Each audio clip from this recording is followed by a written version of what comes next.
So, Roman, where have you been today? What's up? What's up? So yeah, basically today I have just been home and working. I'm at the moment in my hometown in Bochum. Yeah, place where I moved away from 4 years ago, but always good to be here. Still a lot of like friends and family are based here, and yeah, I still have a lot of stuff to do to take care of at the moment. Yeah, with the events and the label and everything. So I was basically also here all day just on the computer doing stuff, and now just picked up the key and stuff to get here. So not that much interesting happened apart from work today. Well, yeah, not every day has to be that special, you know. Sometimes it can be just Yeah, admin stuff. And how are yeah. you? Actually, one thing actually there was a kind of like a little milestone today or a nice thing we announced today, our 3-year anniversary event from our label. And we were already working on this since like quite a while, and it was good to finally drop the bomb, kind of, And feedback Mhm. also was super nice so far. So that was like a little highlight today. Okay, That's super nice. Where great. do you, Then where are you hosting it? We at the moment we promote like our Berlin events mostly at Katerblau. We have like a Mm. kind of unique concept there that we like do our independent bookings on all floors there, and like usually they are known, let's say, for like a different soundscape than we usually have. But we have like more like fast-paced house music on one floor, and then more like techno, hard groove, or sometimes also trance curations on the other floor. And we're kind of at the moment the only promoter that like does this type of bookings at the venue, and it's going really well. So yeah, sounds good. Well, we'll definitely get to that a bit later. You can tell us all about the events and coconut concept and everything. Just for context, for a start, why we invited you, Roman. We know each other from work. We worked together at Frills. You were an event manager for some of our artists. And yeah, today we would like to explore a little bit of your background and why are you the way you are? What are your interests beside that, and how did your musical taste develop, let's say, in the last few years? yes, cool. So you can maybe start with your background. You also lived in Australia, if I'm right. Yeah, that's true. So basically, I've grew up in a city called Bochum in West Germany, really beautiful city. And then with, I think, 19, 20 years old, I went to Australia for a year, lived there for a while, and discovered basically the whole like electronic music spheres there, and fell especially in love with Melbourne, or NARM, how you also call it, which is, especially when it comes to electronic music culture and the art scene in general. It's a really beautiful and crazy livable city. There are like so many creative people there, and there's like so many insane musicians. Like, to be honest, I feel like most of the innovative sounds and productions, they come always from Australia, kind of. And yeah, I've got in touch with all of this there, and um, met someone that was also working in events there. He was working for Revolver upstairs, which is like, I would say, probably the most famous venue from Melbourne. Like in Melbourne, they say kind of like it's the Berghain from Melbourne. A really cool venue. And so yeah, I've been talking to this guy that was working there, and he was actually also from Germany. And he told me, yeah, I've did like an apprenticeship in event management in Germany, and then moved here and started working for the club. And it was for me like a little bit of a breakthrough moment. Oh wait, you can actually like work in events for the coolest club of the city. Like, this is a job. And then I actually, next day I called my mom. I was like, hey mom, I know what I want to do now for the rest of my life. And then I got back to Germany, and then I started, really focusing a lot on electronic music. Like, my whole music taste changed like 100% from like listening to mostly like, I don't know, like more German hip hop, international hip hop and stuff, to like 99% house and electronic music. Then like I was also like rapping before, but then I started DJing instead because there was like just more my interest. And then I started to find ways to get into this industry. and started to apply at companies, started to do internships, started to like work on events as like just as like labor work and stuff, like get my nose kind of into this whole sphere of electronic music events step by step. And yeah, started playing music also. And then at some point it was already, for me, since Australia was already quite clear that I want to go to Berlin at some point, because it's in Germany, probably it's the best spot to develop a career in electronic music. And maybe also in the world, one of the most interesting places for this. And then at some point, eventually also I got the job in Berlin, and then was the right timing to move there. And this is kind of like how the journey started. And then I think Berlin was a big accelerator for me, then also I think for most people that live there, that go there, because you get connected with so many people of the industry, you learn so much. Yeah, and here we are, kind of. So you were first introduced to house in Revolver, if I understood correctly. Yeah, like I've been traveling before in Australia, and my first stop was actually in Brisbane, and there was a club called Capulet where I had my really first rave in my life, kind of. And I remember when they were shutting the door at like, I think they closed at 4 or 6. I was like still on the dance floor. I was like, wait, wow, who shut the music? I was the only one left on the dance floor. Like I was so like in my zone there, because I never had this before. Like back in the days when I was going out on like hip hop parties, you know how it is if you're like 16, 17 years old, you don't go out for the music, kind of, you want to have like a fun night. And I could never understand like partying for the music, because the music in most hip hop clubs is garbage. Like they play the same like Usher songs since the last 20 years. And then there in Australia was the first time I was clubbing just for the music. I did not care about anything else. Like I entered the club, I went to the dance floor, and maybe had like 3 smoking breaks in between. But apart from dancing, I did nothing there. And my friends literally like had to drag me out of the club. Like we went there every Friday. It was an event called Dragon Fruit Fridays. It was really fun. Yeah, and then after this, I was doing farm work for a while. And actually, while I was doing this farm work, I was listening every day to like old songs from like DJ Boring and Margrab and stuff. Like kept like picking watermelons and cutting stuff with like knives and shit, and for like 13 hours straight, just listening to house the whole day. And then at some point, I took the plane to Melbourne when it was like set up or tired the farm work. And then in Melbourne, I got really deep into the club scene, like deep. And yeah, their Revolver, actually the night when I landed in Melbourne, I took like an evening plane, and I landed at like 10 p.m. in the evening, went to the hostel, dropped my bag, then took an Uber to Revolver. Like I did not even touch my bed for 1 second. And then I had straight away a crazy like 10-hour party night there. And I was like, okay, Melbourne is the city dreams. That was a really nice start into Melbourne. And from then on, I've been basically out there every week on every event, every open air, every festival, and just got really like deep into this culture. That's so sick. You said that you've been in kind of the rap scene before in hip Yeah, hop, yeah, and so I mean I can somehow get White House then, because it's still more organically connected, yeah. and same rhythms, same same sonics. But yeah, is it that's why you chose house, or any other? Um, I think for me, like music is always like about positivity and stuff. It needs to like connect people. It needs to like release emotions. And since house is like compared to like classic darker techno, for example, is a genre that is influenced by every other genre. Like there's like G house, which is hip hop influence. There's like Latin house, which is Latin influence, Afro house, whatever. Like most house is actually just some other genre infused house, like jazz house, whatever.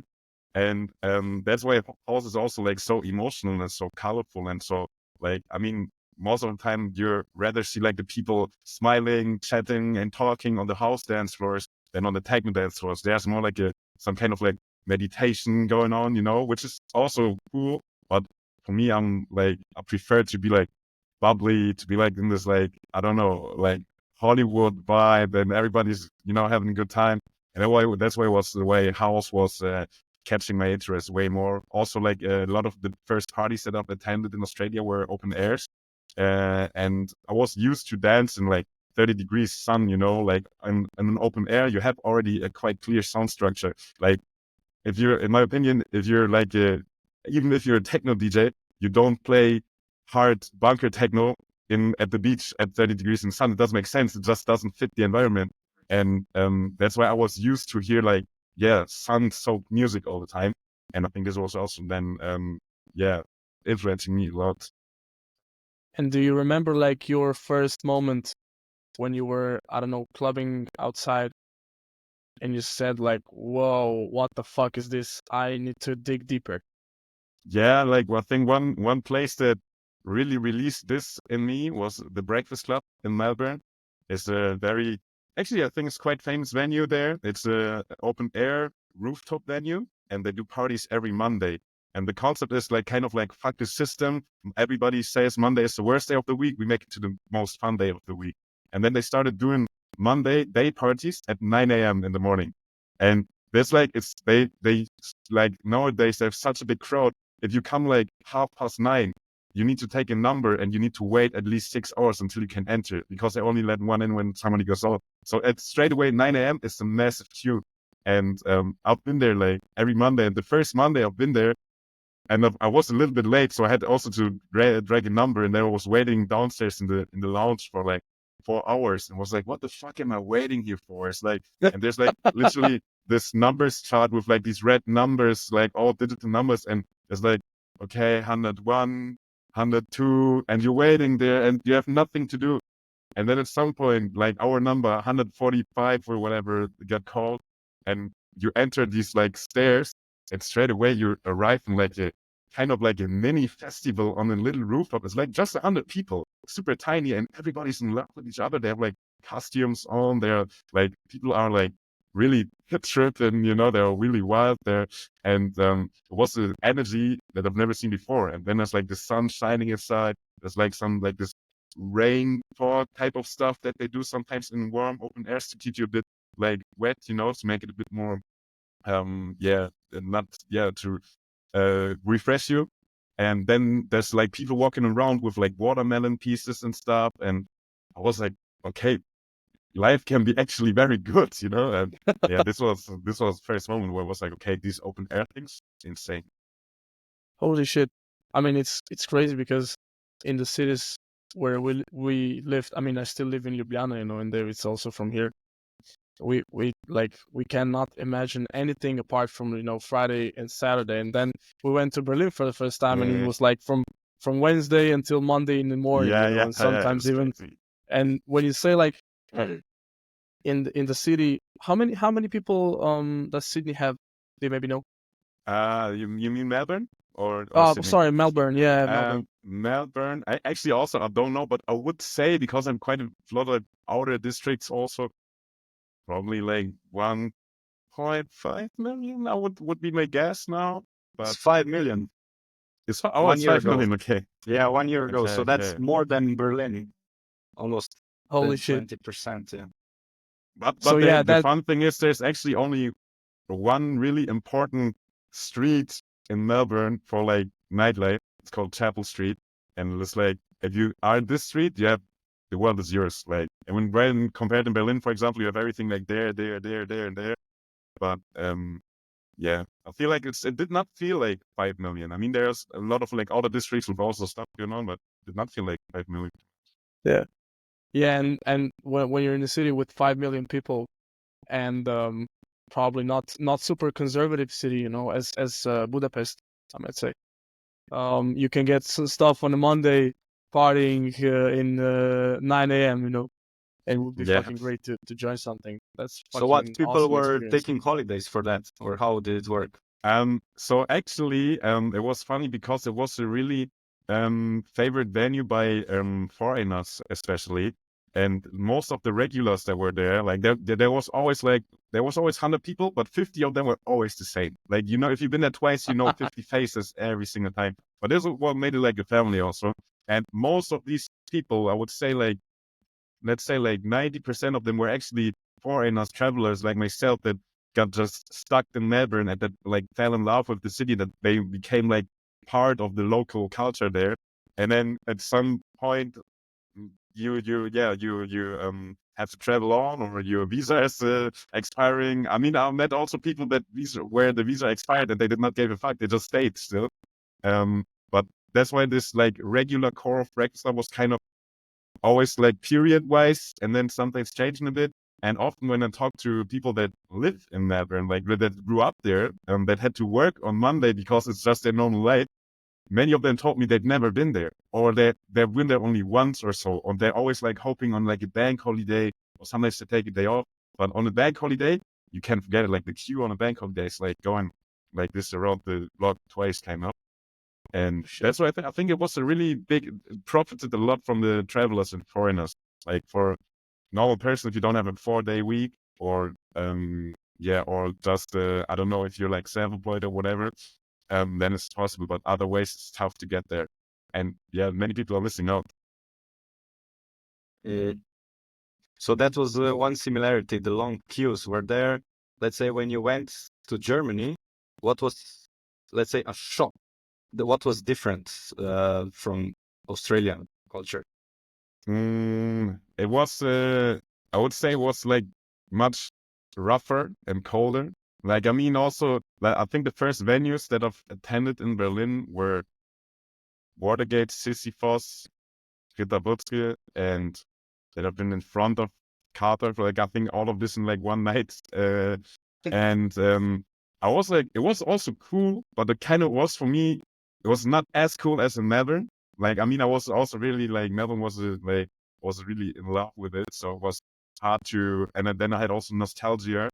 So it was hard to keep up. But I feel like, yeah, everything in Berlin was also fun, was also cool, was also in many terms bigger. But it kind of, as Berlin is like a very gray city, I would say, and Melbourne is a very colorful, bright city. It had this little like, like Berlin is the grumpy sister of Melbourne, you know? Like Melbourne is a sun child, you know? And even though the weather can be also random in Melbourne, but still it reflects more from its vibe, the sun. And then, yeah, Berlin was like the grumpy sister. This, I think, is a good description. But still, also Berlin, of course, was at amazing times there when I made my first night out as well, like without a doubt. How about the difference between the people? Because I know, let's say, when I went out in Netherlands, that was a completely different story than when you go out in Germany. How about in Australia? Did you feel like a complete difference, or were there similarities between the vibe and the openness of people?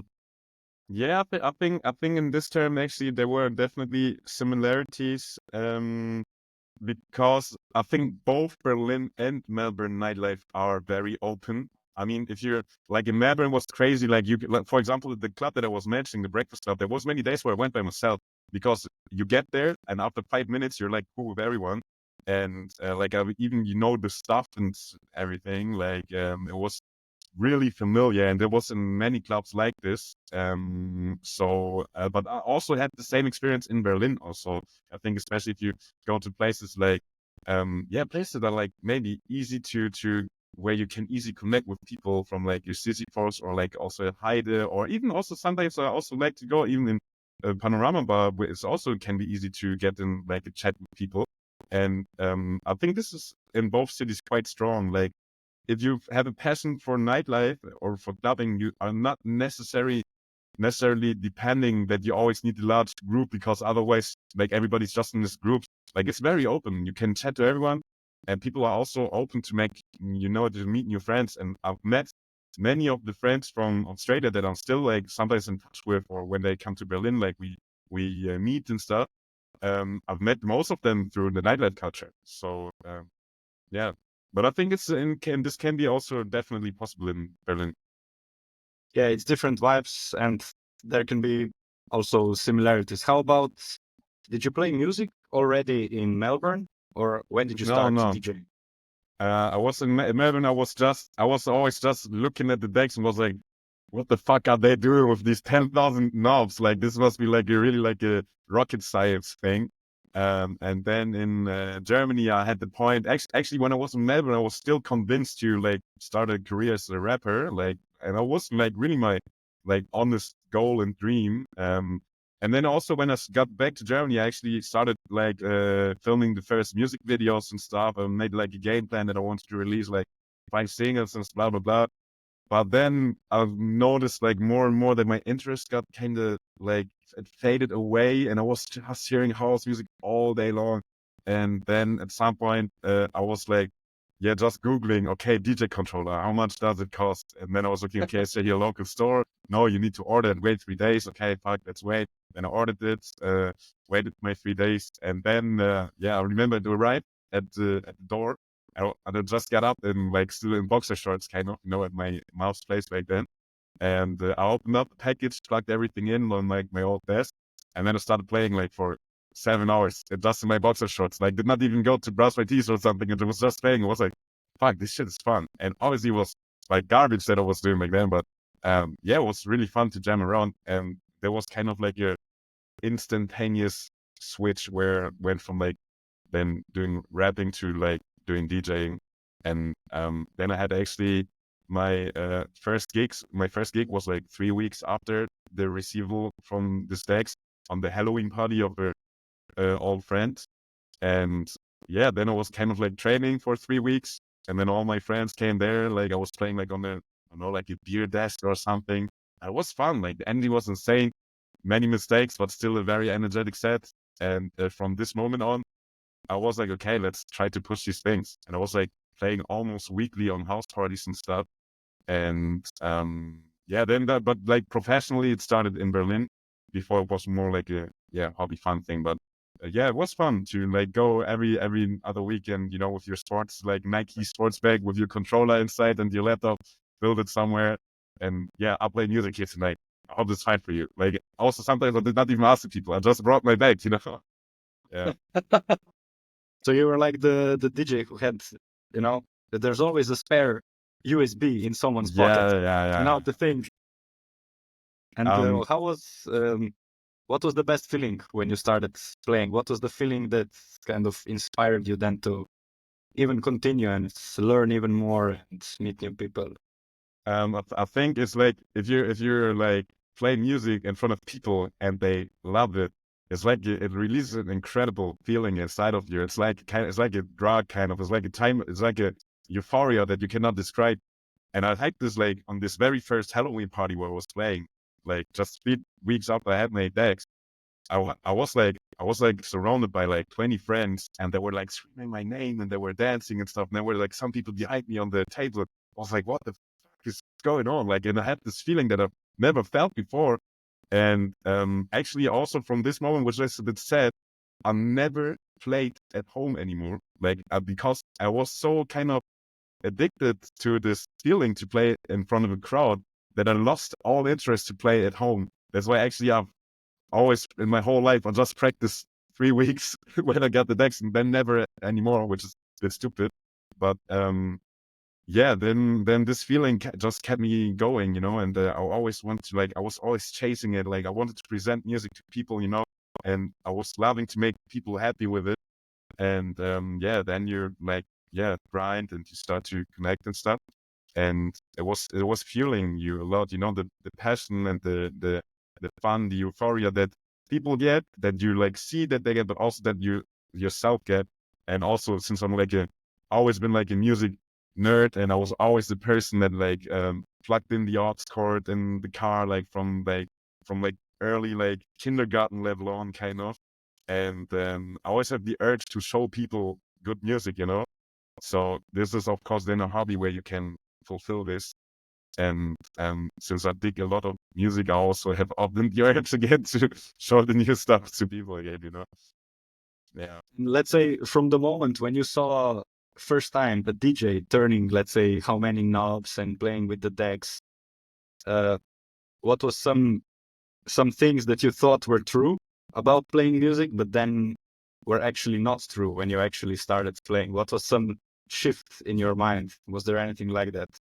Yeah, definitely. Because at first, like when I was just seeing people, and if you're like, if you never informed yourself about this like craft, then you think, okay, there's like 1 million knobs, everything is doing a different function. It must be super complicated. Oh my God, I need to study like for years to learn this. And then also like one time where a friend tried to explain it to me in Australia back then already. I was like, the fuck, I don't remember anything. And so I was thinking, okay, it must be like hard. And I was like, yeah, how people explained it to me, it sounded hard. But then when you got into it and then you watch like one tutorial on YouTube and you actually do these things and you learn, okay, so this like, actually there's just like 4 buttons and they're like just mirrored all the time. And then there's like one deck that is mirrored on the other side. So actually in total, there are like maybe kind of 8 important buttons, knobs, or functions that you need to know. And then that's it. I was actually a bit like, okay, well, I thought it's a bit like a harder art to master, you know, like I was a bit like not disappointed, surprised. Well, I don't know what the right word for this is.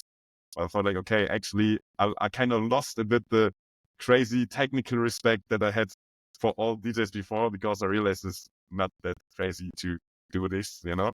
Yeah, so that was a bit of a realization.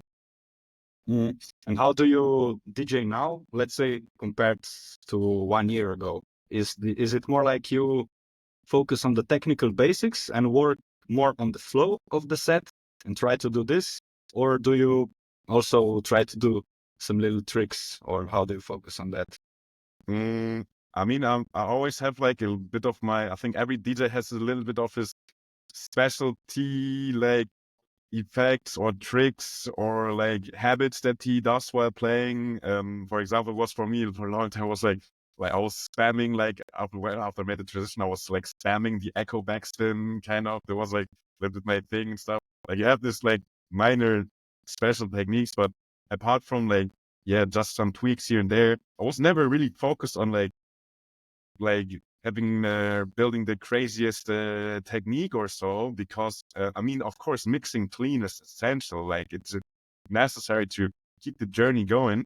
But I think if you just mix very nicely, track by track, you can already create the best sets in the world. Like I mean, I have respect for the people that are like layering with 4 decks and stuff, but for me and the type of music, that's not really necessary. Like sometimes, I mean, you can put in a cappella or something to create an even more special moment. But for me, the most important for sets is like a nice structure. It's like a nice dramaturgy throughout the set. Like, for example, sometimes I see so often people that are playing their opening and they just put on like a random beat, like tuck, tuck, tuck, you know, I don't know, it's just going. I was like start with like a story, you know, like don't start with drums straight away. Like first of all, make it interesting noise, so let some like voices blend in or whatever, you know, like make it interesting and start to put people on like a journey, you know. Because if the DJ stops and the next DJ starts and it's just straight away like a kick in the hi-hat like for 1 minute, then I'm going to toilet, you know. Yeah, that's why I think it's very important to make a nice storyline and also to keep it interesting. That's why, for example, for me personally, I hate to play only one genre in a set. I mean, I'm always looking in my environment, like obviously, like I will not play, as I said, for example, techno on a beach, or I will not play like a more beachy house track in like the Berghain main floor or whatever, you know. The music must fit. But if you play like the same subgenre for like 2 hours or 3 hours straight, like exactly the kind of same, where like the person that is not into music would say, oh, he plays the same music the whole time. This is boring for me, you know? And that's why I always want that when you are kind of listening to my set and you go out, let's say for a toilet break, you cannot expect what is happening when you go back. Like you always need to be surprised when you go back. So that's why a set can like start with like calm deep house, go into like more energetic disco house, go into then like garage, some breaks, then and even with like some techno and hard groove stuff. So to have like a interesting journey, you know, to keep the attention span of the people also, you know, and not deliver just a generic output of the same stuff. That's been my approach. Yeah. And how do you usually, during a set, how do you read the crowd? Do you normally, because I heard this from some DJs, that you just look at one person and then try to quote unquote entertain them? Or do you, let's say, look at different people, or do you don't even look at them, you try to listen for the feedback. How do you get Um, that info from the crowd and then guide the set wherever you feel it's best? I actually always would say I would look like kind of, yeah, just at the crowd in general, at everyone. And you always see from like small facial expressions, from like gestures, from like if you getting other people getting like the hands on how fast are they dancing. For example, I remember one of the most beautiful moments that I remember from like a kind of like a crowd reaction that gave me the feeling, okay, this is the perfect moment, was actually when the crowd, like the large group in the front, they turned around from me, they looked at each other and they started to hug themselves and to jump.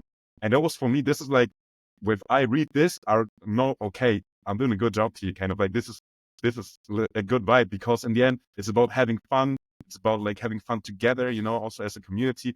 And if people like smile while dancing, dance energetically, of course, put out like their crazy moves. I remember sets where some dancers started to like dance kind of almost like choreos, kind of, like really skillful dancing.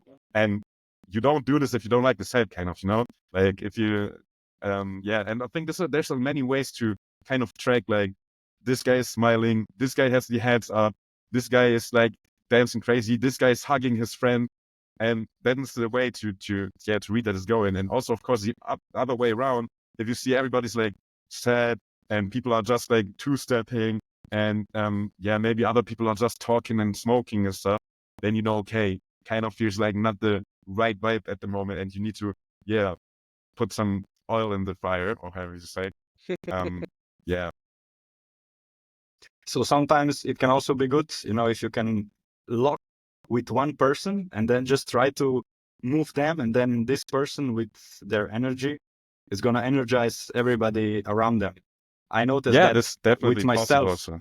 Sometimes, for example, I get on the floor and then music for my personal taste is, let's say, okay, I don't necessarily enjoy it, but then just because I see 2 or 3 people left and right of me vibing, then I start also vibing, and enjoying the set.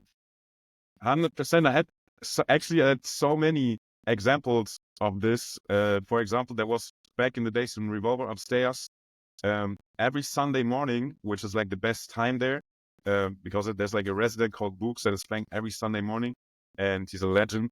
And there was a guy that comes always at like 8 a.m. in the morning. It was like a smart, cool, pretty guy, like in a like long pants, Chelsea boots, and like shirt with short sleeves. Every Sunday he came just by himself. And then when he entered the dance floor, people were like stepping away, making a circle. And he started to shuffle for like 2 hours straight, like dancing his ass off. And it was like his show was entertaining, and it was releasing so much energy in everybody around, And I had also for myself many situations where I've been on a dance and even maybe, as you said, you don't enjoy it that much or you're a bit tired. But then there's somebody around you that has such a positive aura and such a nice way how he dances, and it is infectious for you. And that's very important. So I think, if you have the right people that like spread this vibe and you just like, inject the vibe into them and they spread it around, it can definitely be a way to have a great party. Yeah, for sure. Yeah, exactly as you said, as you both said, I think it would never be possible to dance like 13 hours straight without looking at people that give you energy. Every time I go out, if the club is dead, I kind of try to push it, but if it's not like the one organism that's moving together and everyone filling each other with their energy, it's really, really hard. Yeah, totally. So what is one feeling that you want to make in your crowd? What's the one feeling you want them to feel? I mean, happiness kind of is, like I would say the easiest answer. So I'll try to say something else, but something that I always like to create, are like these, I would say maybe like atmospheric goosebump type of moments that you remember, and that's where, for example, also I put always a lot of like thoughts into my closing, and I always try to play like a closing that nobody expects, kind of, and that is getting these reactions where like, fuck, okay, this moment is touching me, you know, like where people next day still tell a friend, last night this closing was, did something to me, you know. So I would say this type of like surprising, I don't know what the right like adjective is for this, but this surprising, goosebumpy, emotional type of vibe. If you can create this, where people be like, okay, this actually, the music brought value to me, kind of, and not only just having fun, but actually value for your life. Then this is the craziest that you can release in people. And what do you think is the value of music and value of going out and clubbing culture for people in general? Why do you think we need this, and why do you think people go out? That's a really there's a really big question, I think, also really philosophy type question. So I think that's different also for everyone a little bit, because I know it for myself. For example, for me, I'm a person, I need to go out twice every weekend. Like it's a must, it's a no-brainer, because for me, it's my release. Like I cannot work a week and then not go out, because then I need to let loose, you know. That's the way it's very important for me, and always has been.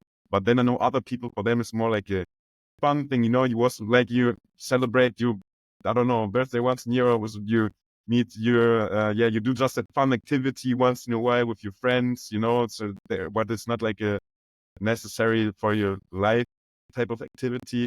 So I think it's very difficult, but in general, I think it's for many people, especially if you're like deep in the culture, it's very releasing. You can like forget your sorrows, you know. I mean, that's a reason why people go rather to festivals instead of a vacation, because on a vacation, even still, you have your phone, you get like messages every day, you are on Instagram, blah, blah, blah. But if you're on a festival, you're like for 3-4 days straight, no internet connection. You don't spend 1 second on Instagram or anything. You're just with your people, and you're just dancing, and you're just having fun. And it's like the only 3-4 days in a year where you can really let go all the stress, you know, where you can really relax and get down and just enjoy life. And I think this is something that music can make, and what is also giving to many people is it's giving balance to your life. It's giving the needed, I don't know, outbreak of society that you sometimes need. And I'm not sure if this like was not answering that well to your questions, but I think you get where I want to get to. Yeah, you said balance. I think that this maybe can follow with my next question. So when you have like balance work and like parties, you know, but what if parties, or in these terms, you making events, do you ever feel like you're working and you need to stop, or does it feel like not forcing yourself, but still does it feel like work more than feels like good times? So I think there is definitely a conflict with this.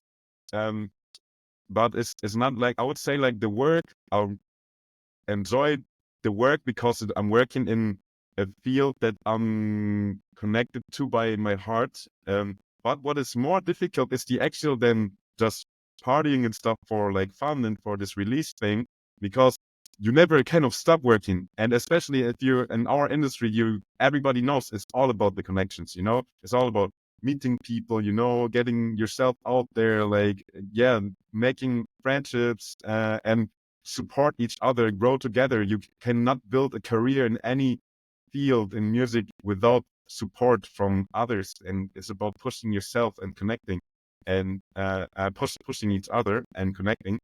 And then I had this a lot of times when I was out, for example, with friends, and actually we were just want to have a good time on the dance floor, you know, just chill. But then you see, there's this DJ, there's this booker, there's this organizer, and like, okay, sorry guys, I'm back in 10 minutes. I need to say hello quickly. Then you're dancing yourself, and people tickle you. Hey, are you not this person? You're like, oh yeah, what's up? Then you talking again about the business, always about the business kind of. And I mean, this business is our hobby in the end and our passion. But then sometimes when you see like your 10 friends are just on a dance floor, like without any thoughts in their head, like I mentioned earlier, like on the festival, and but yourself, you're like in conversations with the promoter from this club and with the DJ from this, and in while you're in conversation, you have your phone in the hand and Shazam the song that is currently playing because you want to play it in your next set, kind of, like you you never stop working, and I think that's a necessary that's like just a weight that we need to carry if we want to do what we love. It everything has like a kind of little bad sides, but yeah.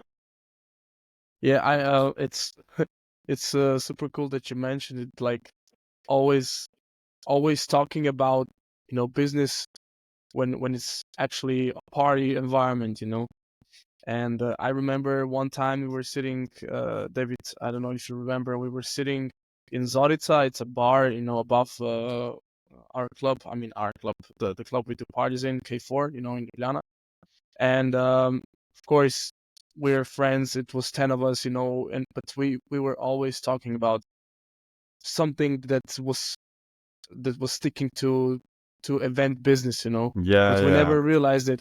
And we had one girl like just joining us, and we were talking about it, and she was like, because she has a regular job, and she was like, "Are you guys fucking talking about business non-fucking stop? Could you just like relax?" And we were like, "What the fuck are you talking about? Like, we're super relaxed. We're just like, that's what we talk about, Yeah, And yeah. and I kind of get it now, because also, as you said, it's conflict in environment and interest. Yeah, but it's also like I just noticed again when you said this, it's such a thin line because also, as you said, most of the time we enjoy talking about these things. Exactly. It does not Exactly. feel like. And I was thinking about, because there are occasions where I've been in conversations where it was like, oh, okay, I would rather party now or let loose and not talk about the shit. But also then there are, as you said, millions of occasions where you just want to talk about this stuff, and you're on parties with your DJ friends and you talk about this shit all the time because you love talking about music, So yeah, it's it can go both ways. In the end, I think it's more a benefit on the end, I think, for us than a negative thing that we have this passion to talk about the same topic always, Do you know the saying, "Don't let your vacation become your vocation"? Have you ever heard of that? Yeah. In the end, it's I think for most probably creative people that turn their art into their job, I think this is probably they all break this saying kind of. But I think it's necessary to break this saying at some point to get to where you want, probably. Because I remember when we were going to festivals back when we still did, the open air events and stuff like that. Everywhere I went, I didn't, let's say, I liked the whole experience, but I didn't go there specifically for music. Then all of a sudden, I was just looking at production, looking at where the security is, looking at how smooth things run. Yeah. Still, yeah, it was enjoyable, but as you said, it can be a thin line for somebody. Yeah, Or totally. maybe, But let's say, even lose control, like you said. If somebody goes out and out and out, some people know the balance, but also some people don't. They can lose it. yeah, definitely that's a thing that is where everybody needs to set himself his right like limits and stuff. But what I found funny about the thing that you just said, because I know it also for myself, when you're like on a festival and you're, oh, this is like a nice light installation, and oh, this stage is built in a crazy way, and of course it can distract you from the good party. But also I had many actually situations on festivals and parties that were really shit. But then I discovered a nice light installation or so, and it was actually that was the only good thing that I had from this party. So it was like, okay, at least I can enjoy the production, although I hate the music, kind of, So it can go also in this direction. Yeah, So and also can I'm sorry, David. Go ahead. Yeah, I mean, it's super nice. It's a blessing and a curse, as you said. When the party is shit, you're like, no white shit. It's like you see everything. You see, okay, this production is super boring. Sets are not well put together. Like the whole logistics the whole vibe of the venue is not like there. But when it's good, I think you can like enjoy it more. You see like the details, you see all the perfections in it.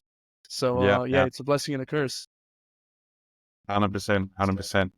Yeah, it always goes both ways. But I think with everything, every good thing in life always has like the two sides, right?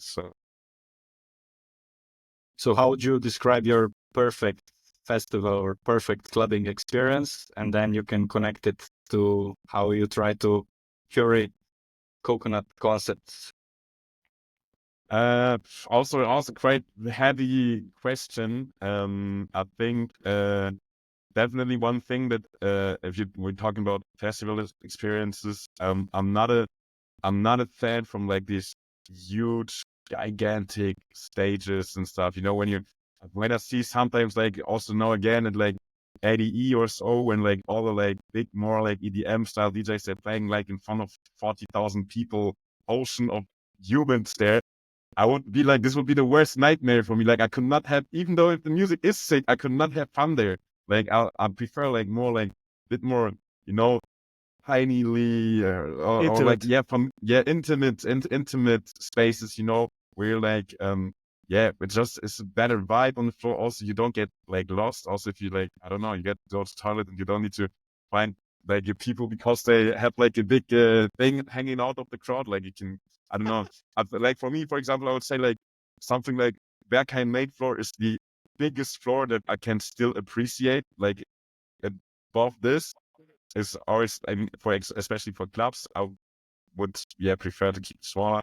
And on festivals, of course, the stages are bigger sometimes and can be vibey, but I like if you have multiple spaces with like intimate crowds. Like rather, I would have like, let's say 4 stages with like a, I don't know, 500 to 1,500 capacity instead of one 10K stage, you know. And then also I like when like stages have like a clear difference in sound structure, you know. For example, you have like you have house there, you have hard groove there, you have like more like darker hypnotic techno there. Like everything has like really like their own style, so you can have different experiences going from floor to floor.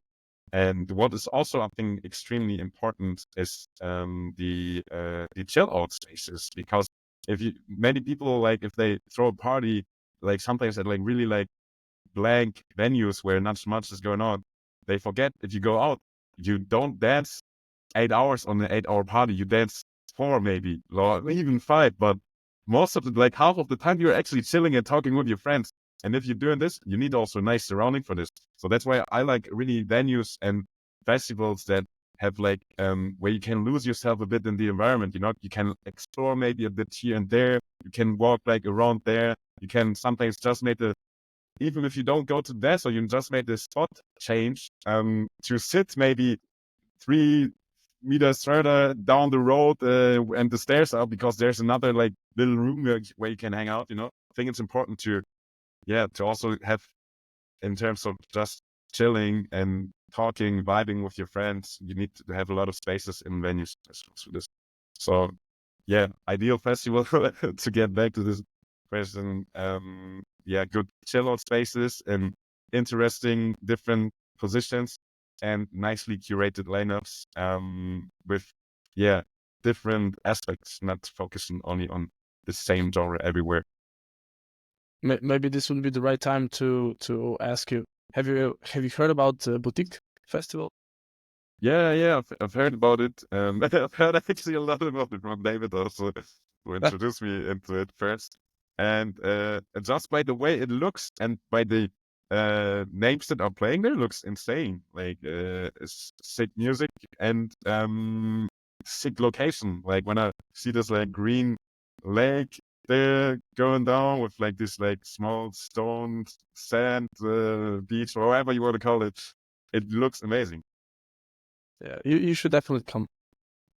Yeah, I just need to convince my friends for this, because I think I go from time to time also clubbing myself, but I think on the festival I really need my crowd with me on the festival, so it's always a bit then depending if you convince your posse, but yeah, I I think it think, will be possible. Roman, I think right now you're a little bit late because I think 2025, I think it's already sold out. Oh, it's sold out already. Oh yeah. Okay. From what I checked on the internet, it's like gone. It's crazy. Holy shit! Okay, that's Didn't they have crazy. like 10% of tickets left? No. Maybe to release something later, but I doubt. I don't know. I'm checking Okay, the crazy. website.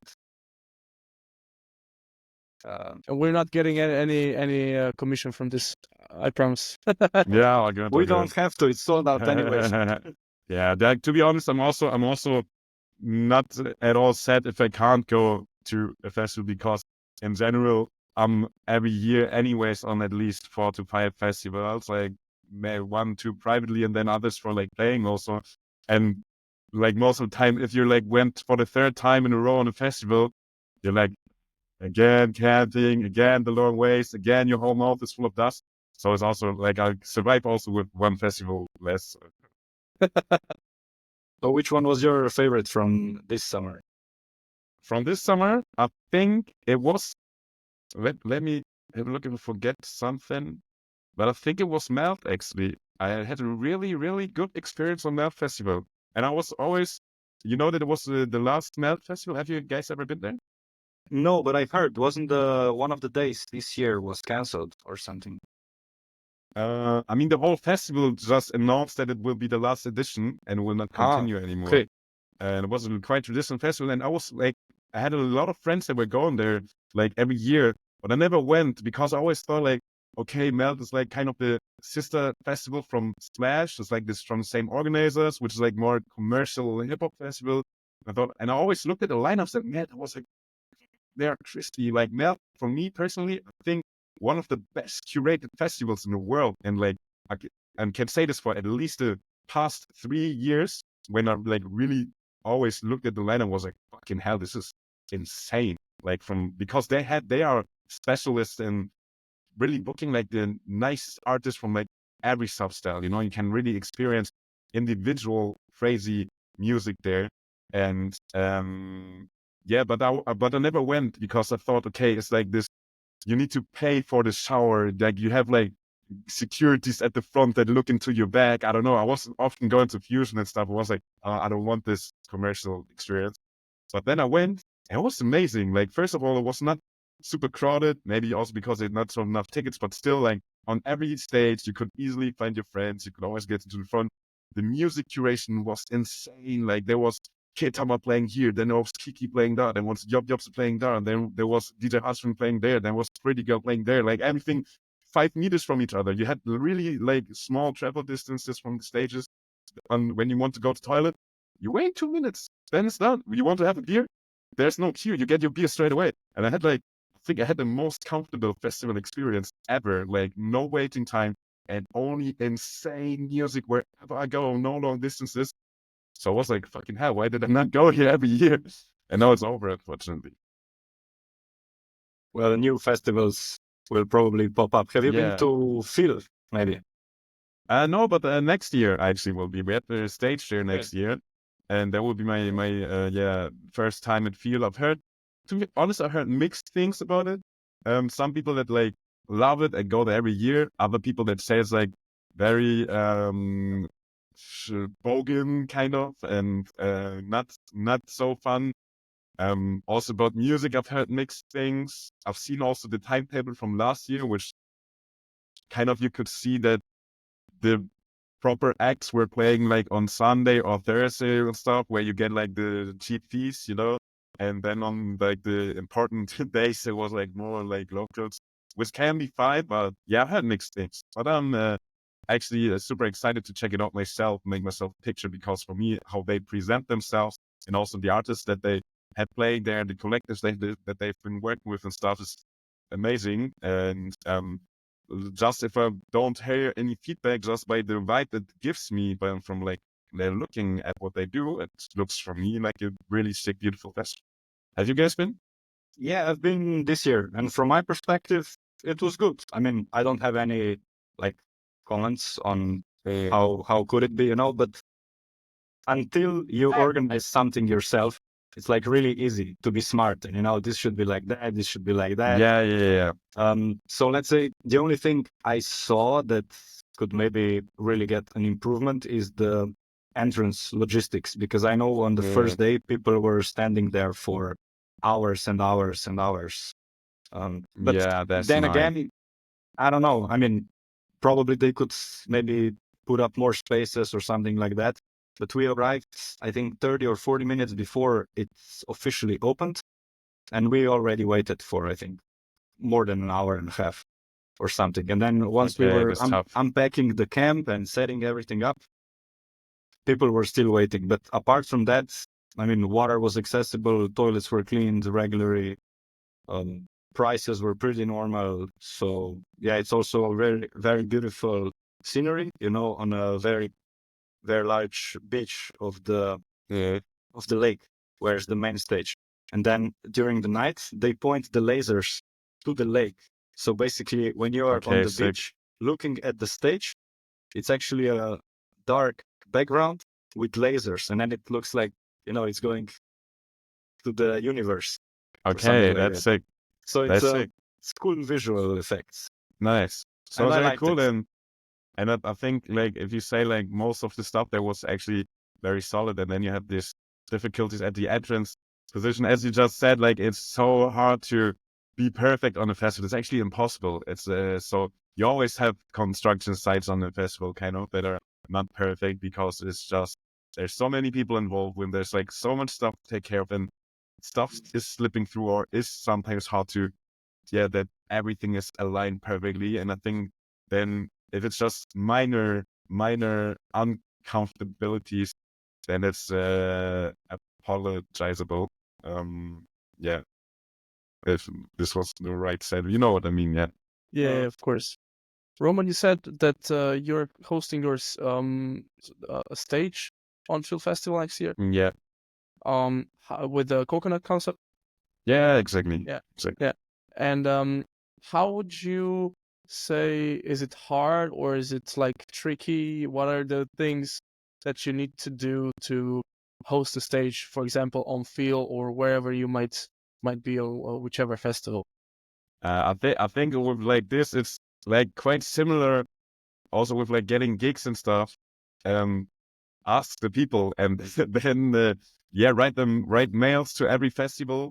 Write mails to the bookers, and go out, meet people. I mean, if you're like a lot of the people that work on festivals, they live in Berlin and they go out themselves. And sometimes it can happen you dance with someone on a dance, or you get into a chat. Oh, suddenly this person is working there, and there it happens. And I think through like pushing it by what you can do, like writing to all the festivals there. And many of them have actually they have like booking templates, because many festivals, they have a lot of locals playing. So they open usually in like around October, November, December. They open a page on their website where you can apply as an artist or as like a label or collective if you want to just get a gig there, or if you want to have a stage. So they are also relying on people that writing them. So yeah, it's just about reaching out, informing yourself where you can like maybe have some tools to already apply manually, or where you need to do a cold approach and just send them emails. And then probably after 2 weeks they will not respond, send a reminder after like maybe 3-4 weeks, and then keep on doing until you get a response or you get a no or so. And of course, if you meet people in nightlife, or if you have friends in your surrounding that have contacts, then it's of course nice if persons can introduce you. Like people always prefer to work with persons that they know, that they have like emotional connection with kind of. So if your friend knows the owner, founder, booker, or whatever person from the festival, then best if he can be like, hey, I have this friend here, he would love to meet you, they have a project going on, can I connect you? And then if this booker kind of agrees for the connection, you can write, and you don't have this cold approach position anymore, so you can straight away connect and talk more organically. And people have like they don't have their guard up that much, like if you do a cold approach, people have always like they have like a defense guard kind of up, and you need to really break through this.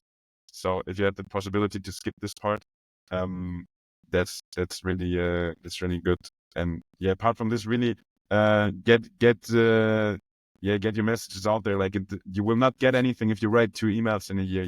Like write 15 festivals and write whatever else you can find, and then eventually you will probably get one of them for a collaboration. But it's a bit also about the quantity that you put inside of this. How do these stage hostings usually work? Do you get like a budget which you can then play however you want? Who confirms the lineup? Is it like both sides, or can you bring, let's say, almost anyone you want? Or how does this work? That's actually really different from festival to festival. It's everything you just said is possible. I think depends also a little bit of the level that you doing this. For example, if you're like a small collective and you're working with like a festival somewhere in Brandenburg near Berlin, they have many like smaller stages where they would just say, okay, we give you budget XYZ, just come and play with your friends. We can all announce them, and then you can decide, okay, how many people are we putting on this floor there, and do I just have my friends playing? Do I actually book all certain artists? And do I do then the contracting myself, bring him, or do I connect him with the festival if it fits into the budget? It's like basically there are now no like really set rules for this. Then also there's the possibility if it's more like a branded show, just for example, if let's say, I don't know, DJ Heartstring or so is hosting something with their label, they will have a different structure behind it than if the small collective does it. So there can also be more like a booking. Hey, we kind of like book your brand there. Which 5 international DJs should we request for this? And then you can just like kind of give your advice on curation there. And then you have if your artist playing under your flag there. Then also one model that I know, which is a little bit shady, but it's since a lot of the stuff in the industry is also shady, sometimes it happens. For example, that festival promoters, they don't pay you a fee, but they pay you in tickets, kind of. And for example, you get like 20 free tickets that you can then kind of sell yourself and to get your budget. This is also possibility, and this is of course quite attractive for the festival guys because they don't lose anything with it. I mean, of course they can sell less tickets on their own site if they are sold out. Even if not, they don't lose anything. They just get they don't risk benefit. it. Yeah, exactly. So I think it really depends how professional the festival works, how professional you work, on which level you are, and also what in the end what you negotiate is also in the end is a question of what you negotiate. You can talk about everything with everyone, so it's not always, you don't always need to accept the first offer that you get. You can always negotiate and ask for different deals or different amounts or whatever. And did you start planning already for next year's field where you have a stage hosting, or what's the plan? We're still in the very early communication phase there, so I'm not super aware yet myself how we will structure it. If we get like a full stage that we can like book for the whole weekend through, or if we get more like a kind of 10 hours takeover on one stage there. This is like not super clear yet, but I definitely know that I will take like a core part of my collective there. Like our crew will definitely be playing, and we also invited like a lot of people of our community already, because usually when we do this festival stage takeovers, when we come with like a travel party of like 30 people or so. And it's kind of also for everyone, it's just in a very, very nice weekend with the community. We make like a little event out of it. And then have not too many details yet, but let's see. It would be definitely nice to, if you have the budget available, to also book in more special artists, because we are like a party event brand that is very focused on our own residents, kind of. And so usually have only a few special guest headliners, or however you want to say, and always the large part of the lineup is just ourselves.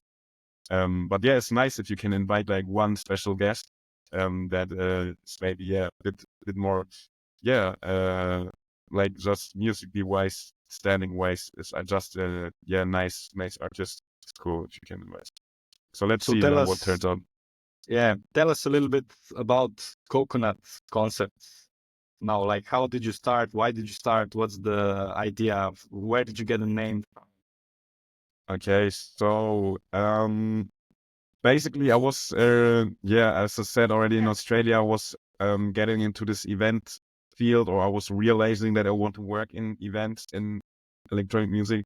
And then when I got back here, actually during Corona, we started a platform here in my hometown Bochum, which is called Network 44, which was kind of like a social club that had like different fields. Like we were doing events, we were doing charity stuff, we were doing music stuff, we were doing art stuff, we were doing sports stuff.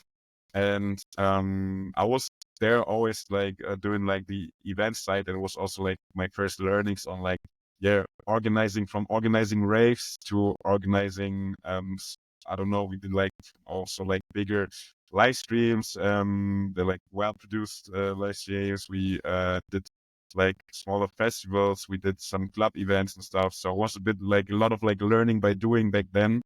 And then when I moved to Berlin, I was actually thinking, okay, do I want to just kind of open like a split section of Network 44 in Berlin and kind of open a second office for us there, or do I want to start my own thing?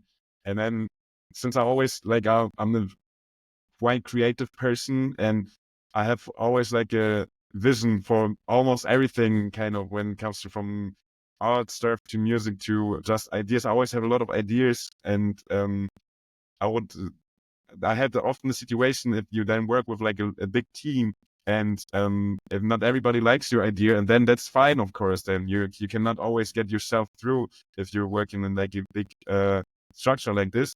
So, but I actually wanted to live out my vision, and that's why I was thinking, okay, let's rather start my own thing, something where I can really fully like let my creative mind like rule about how it looks, how the music goes, like how are we doing club nights, or are we doing festivals, are we doing podcasts, are we doing whatever, like are we doing fashion? If we do fashion, how does the t-shirt design look? Like I wanted to be in charge of everything. And that's why I started this. And the inspiration for the whole like theme and atmosphere came actually from the Breakfast Club in Melbourne, where I was partying a lot. And I was thinking for like they were like in terms of vibe and stuff. There was like the vibe that I wanted to create on a dance. So like a very family, familiar, community feel, very good, positive vibes. People are smiling on the floor and everybody's like in love with each other. Like this was a vibe that inspired me a lot. And so it was straight away clear it's like more like a mainly house focused brand. And then I had actually, I remember when I was sitting in Berlin at my friend's place where I was staying the first few months, I had a list with like 20 names, and I was asking them, they were like playing PlayStation or so on the sofa. I was like, hey guys, how you like this name? It's okay. How you like this name? It's right. How you like this name? Yeah, that's quite good. And we were going everything through. And then at some point I was thinking again about the Breakfast Club, and they have a pineapple as their symbol. And I always found it nice. It's like a very refreshing fruit, and it's like a quite funky fruit that was resonating with the vibe of the venue. And then I thought about more this like fruity stuff direction. And I actually thought, okay, actually, I like coconuts. Like coconuts are, apart from the taste also, which I also like, but they have like a very nice connotation. Like if you think about a coconut, what is it affected to? Like you think about beach, you think about relaxation, you think about like calmness. It's also a quite beautiful nut, or however you want to call it, like very aesthetic. And it's like all the vibes that are connected to a coconut are actually the vibes that I wanted to create on my parties. So then I was like, okay, yeah, coconut is symbol, and then how are we gonna call it? Like coconut collective first was my idea, and then I thought there's something already like this, and was like, okay, coconut concepts. And I like the idea of having this like alliteration with like the multiple C's. And then coconut concepts was born. Kind of this was the origin story. Coconut is also, very hard to crack. So When will Yeah, this come into play? I mean, nowadays, for example, if we're talking about like harder things where we started hosting events on multiple floors, we actually also stepped outside of our usual house bubble and also have like, yeah, more like, I would not even necessarily like hard music, but like bit more faster, bumpy, hard groovy type of music. But in general, I don't know, I would say maybe the hard shell is more like resonating with the sustainable concept, you know, because I think when I founded this thing, for me it was clear, okay, this is like kind of my company for now for the rest of my life. Like it was not like, oh, this is a hobby project, maybe in 2 years I'll do something else. I was like, okay, I will work on this now until I'm 80. So, and maybe this is the sustainability that came with it, that also maybe a hard shell has, as you would say so. And what was the one moment you're most proud of until today, let's say in a few years? Okay, also difficult one because there were so unbelievably many beautiful moments, and especially the type of moments that I mentioned where people are like in their arms and stuff, you know. I think one moment that was for me personally a big moment, but actually also for many other people. We started working with Carter in like last year, and at first we always did day parties there, and our second day party was in September 2023, and we started at like 11 a.m. in the morning, and then we played until like 1 a.m. And so it was like a 16-hour party or something like this, and was super fun. People also, like our friends came quite early, and then people from like our hometowns came. Like my friends are, for example, a lot of are based like in Cologne and or Bonn or something. My hometown Bochum, a lot of people from there came. Some of my friends were studying in Lisbon. A lot of people from Lisbon were flying in. Then all our Berlin friends came, and we had this like super sick party with like great vibes, good weather. You have a venue located straight at the water, and it's just friends. Like everyone you have seen at least one time before on a different party, or you have even been already out with them, partying, chatting, whatever. So it was a really crazy family vibe. Everybody was delivering because also like our residents play good music. Like there's a reason why we don't book that many artists, because I'm actually very convinced that most of our team, they can serve the club in the best way, kind of. And then I was playing the closing there, and it was already like a six set, like a starter with like 120 BPM Afro house stuff, and then went on until like 137-ish speed garagey stuff, and was like a real journey, and the vibe was great the whole time, like the close off of like such a great day, kind of, and everybody was there. Like my literally friends that I went to school with were like standing behind me. Like everybody that I know from Berlin was like there. Like it was just a fan, and everybody was also going crazy because the booth is like, it's kind of, you have like a layer behind where people stand, and then it's like this boiler room-esque feeling with people in front of you, besides you, behind you, then even up behind you. And then in the last moment, I was playing the closing, and I was already a bit like over the time, but the people they were started to scream like, okay, one more track. And I was already like 5 minutes above, and the next guy was already there, and he was already annoyed, like, man, I want to start. And I was like, oh, I can't, guys, I can't. But then the guy, they would not stopping to scream. And then the guy, he was like, okay, come on, play one more track. And I was like, okay, fuck, I need to find a really good one now. And then I went into it, and I just like swiped like one time on the knob, and I found the track where now, okay, this would release the fire. And I played this track, and it was insane. It was like tremendous energy. Like people went out of their tits, kind of. And so many people still are sometimes talking about this. They said, like, literally many people said it was the best moment they had in like their club life ever, because it was this family energy on level 9,000, kind of. And then I went out of the room. I was like completely, what the fuck did happen? And then all my friends, like all our like label partners and stuff, all our crew, everybody was standing there in like a circle of like 30 people or so. And they were like screaming in front of me, and they were like giving like a bottle of prosecco to me, and were like celebrating what we just did because we just had a crazy party all together, and it was like the end. And then we were like literally we're like in like Formula One type of stuff with a prosecco bottle, and I was like, what the fuck? It was like a crazy day, and this really beautiful memory. And I think not only for me, I think for many people, it's a beautiful memory. Now, which was the last track that you played? I wanted to ask you. It was actually a quite commercial track. That's why I also did not mention it. But back then it was very, very new. It was the Mozart track that he released on the label of Loco. How was it called again? It's a quite famous one, very party pumper. I'm sure you guys have heard it. I don't remember the name right now, but it's like it was released last year on the Loco label. They went off kind of, and definitely for this occasion, it was the right choice. Yeah, of course.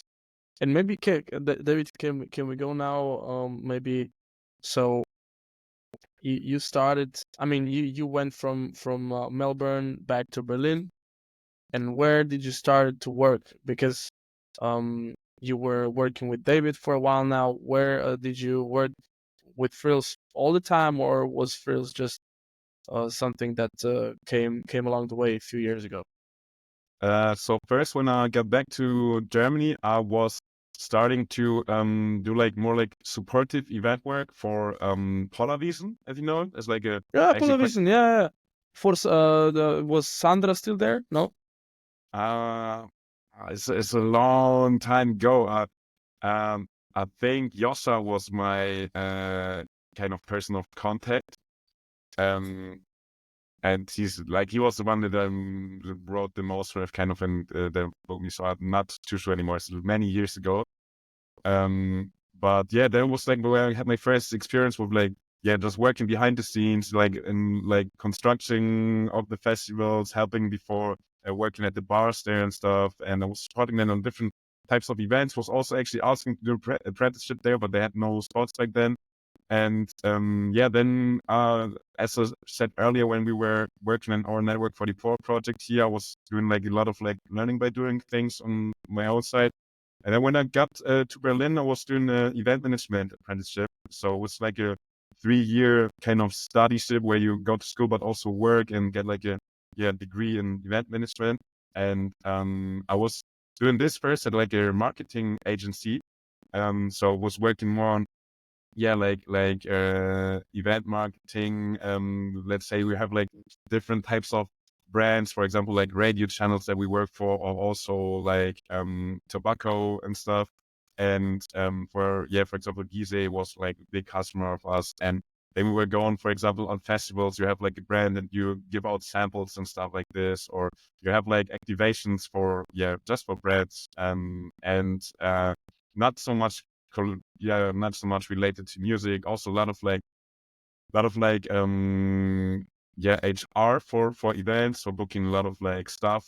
And then at some point this agency went bankrupt actually.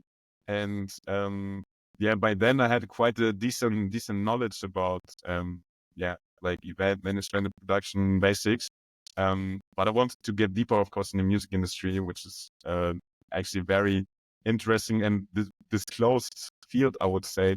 And then I thought, okay, because I had only 1 week to find a new place to work to finish my apprenticeship. And then I thought, okay, before like start now to ask everywhere around randomly, I will just write a few booking agencies and check if I can maybe finish my apprenticeship in the electronic music section. And then I wrote Frills. Actually, was the first company that I wrote because know it for a long time because they had also a sister or not. They had like a different company before. It's called 99 Ghosts, and I already applied like just when I got out of Australia at this company because it was always my dream to work as event manager in electronic music. And they were like one of the only companies that were offering this. So it was actually the very first application that I did in my life after getting back to Australia was to the same person that we eventually worked with at Frills. And yeah, then so I knew our boss Aga. I knew him the whole time, kind of like I followed the company.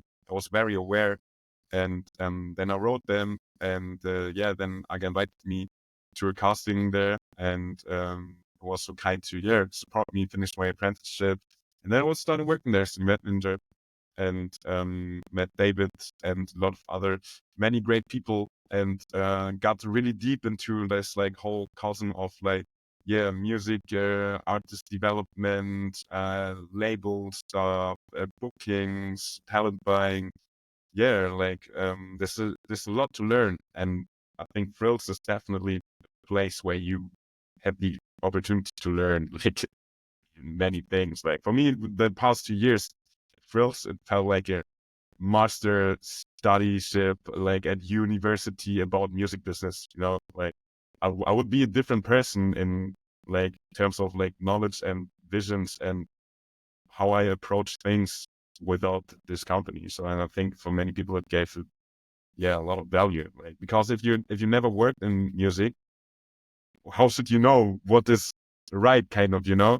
So it's important to, I think, to find a good company at some point in the industry, and to find people like mentors, kind of, that teach you how things are working. Because if you're just like a clubber that is doing some parties as his hobby, kind of, you will not understand the full like strategy behind things. So yeah.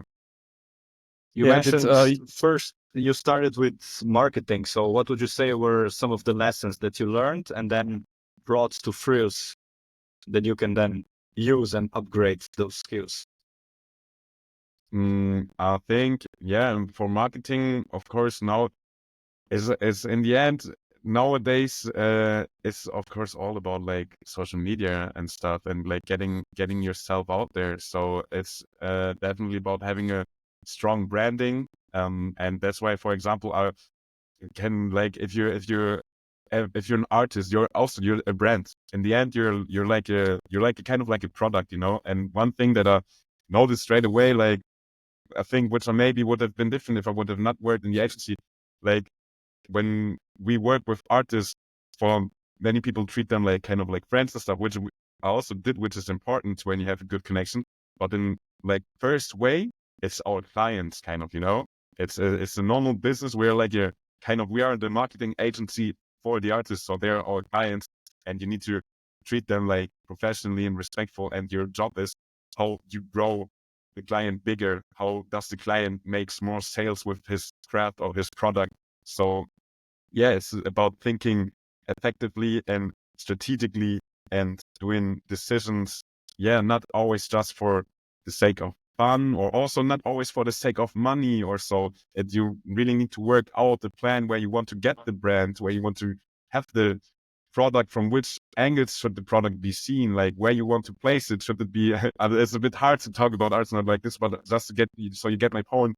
Like, do you want to stay in the supermarket? Do you want to stay like near like the Coca-Cola and the Fanta, or you want to stay near like the River Cola and stuff? Like, where you want to place yourself. These are like a lot of things, I think, that you can reflect on every business. And it's about like a good visual identity. Like if you're an artist, I will never, at some point, decide I will not book anybody anymore that not has fully professional, high quality press pics. Like, this is one of the easiest things to do. And if you want to grow a career, like, present yourself nicely. And this is, I think it's start from like visuals, from how you communicate, that you also communicate a lot. Like, a lot of artists, unfortunately, they think it's just about the music. But unfortunately, since it's a business, the music is 10% of where like what gets the you. business. It's 10% of the business, exactly. And you need to think that marketing yourself in the right way. And it does not necessarily mean that you need to be the guy, hey guys, have this and this. No, there are different ways. There are smart ways. There are ways. Everybody can find his own way how to present himself, how to market his brand. But it has to be done. And it's a totally like a how you say it. It's a lie or whatever if you think you can just release a song on Spotify And if the song is good, your career will grow. No, if the song is good, nothing will happen. Nothing. Like you get maybe one stream. Like, but if you don't market yourself, market your music, market your events, and treat them like bread, then then nothing will happen. Yeah, exactly. I mean, that's kind of the paradox of smaller scenes or countries. Even when people try to put themselves out, it's still not enough, and they give up so easily, because they do not see the results.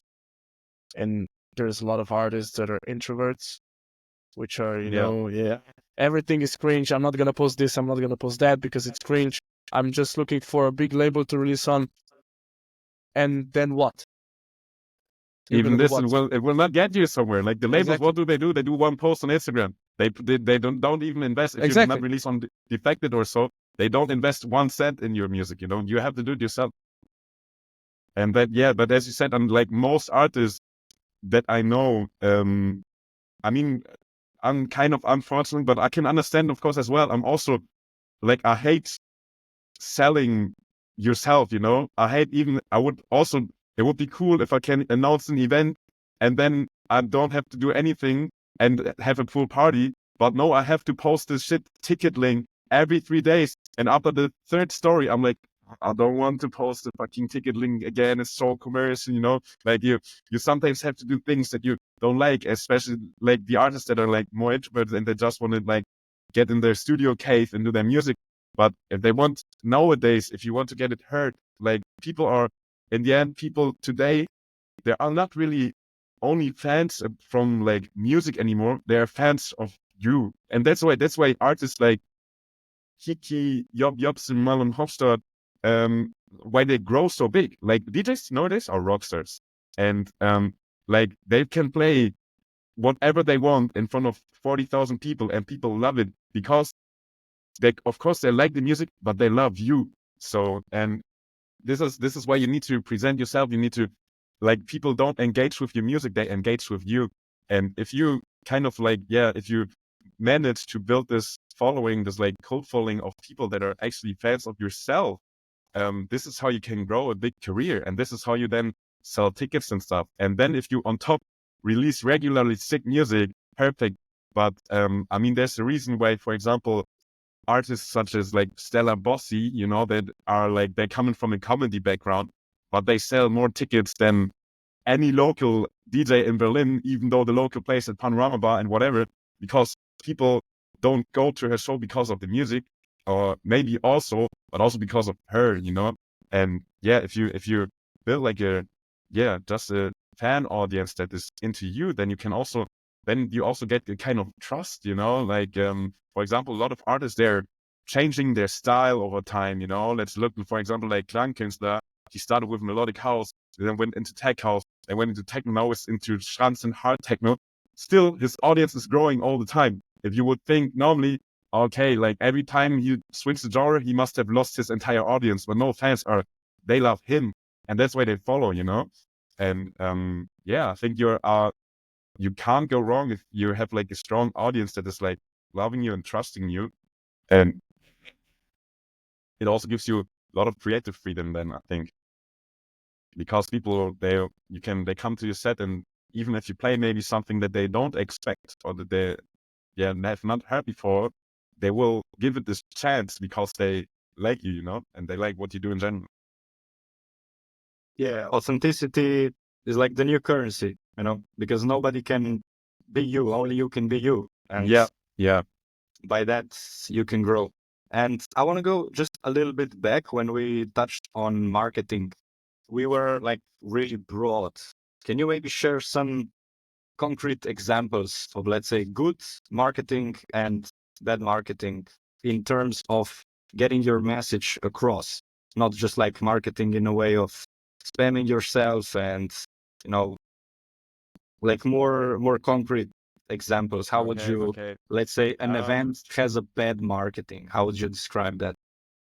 I actually have a very good example in my head in terms of music marketing, like release marketing, if that's also of interest for We you. can go Because to release marketing, this- whatever. Yeah. because this comes, hey, no, when you said like an example for a good way and a bad way, this came into my mind straight away. For example, a lot of artists, when they release music, usual thing what you do is you have the song, then I don't know, 2 weeks before, like this is like the common way. 2 weeks before, you post a post like with the cover or a picture. You say, okay, in 2 weeks my song is coming out, and then 3 days later you do another story. Hey, song's coming in 2 weeks. Now you can pre-save, blah blah. And then you do like this, like maybe 3 posts until the song releases, and maybe you are playing it a bit in your sets already, and then you release it, and not much happens. But for example, how a lot of like professionals do it, and what's like especially nowadays really important, like create a hype for the product already before it's out, like already before you have a release date. Like for example, artists like Disclosure or another, or so, they have a lot of songs that they play them over years. They send them everybody in the industry, and they have this organic marketing because they don't announce, hey, my song is coming on date XYZ, please pre-order it. They say nothing. People asking, hey, you played this crazy song, when is it coming, And if you can manage to have people asking for your product instead of you like asking them to buy it or to download it, it's like always cooler when you, for example, like instead of you saying, hey, this is my new single, you just play it and somebody in the comments is asking, oh, what's this crazy song? Give me the track ID. This is always the better way if like people proactively want it. And in the end is I think for all like types of like marketing things, longevity is a good thing. Like it's always good to start like earlier than later. And with it comes to songs or events, whatever, the earlier you can get something out there and create the hype, create like a, even though sometimes maybe also like a mysterious interest already, like and you keep this going and you keep the need for this event, so you raise the need for this music or for this event like over a long while, and then when you drop it straight away, you can get like a lot of sales, you can get a lot of listens and stuff. Like if we, for example, put this on events, maybe you guys notice that nowadays it's very usual that on many shows they don't announce the event and they say you can get the tickets here. They announce the event and they say you can pre-register here.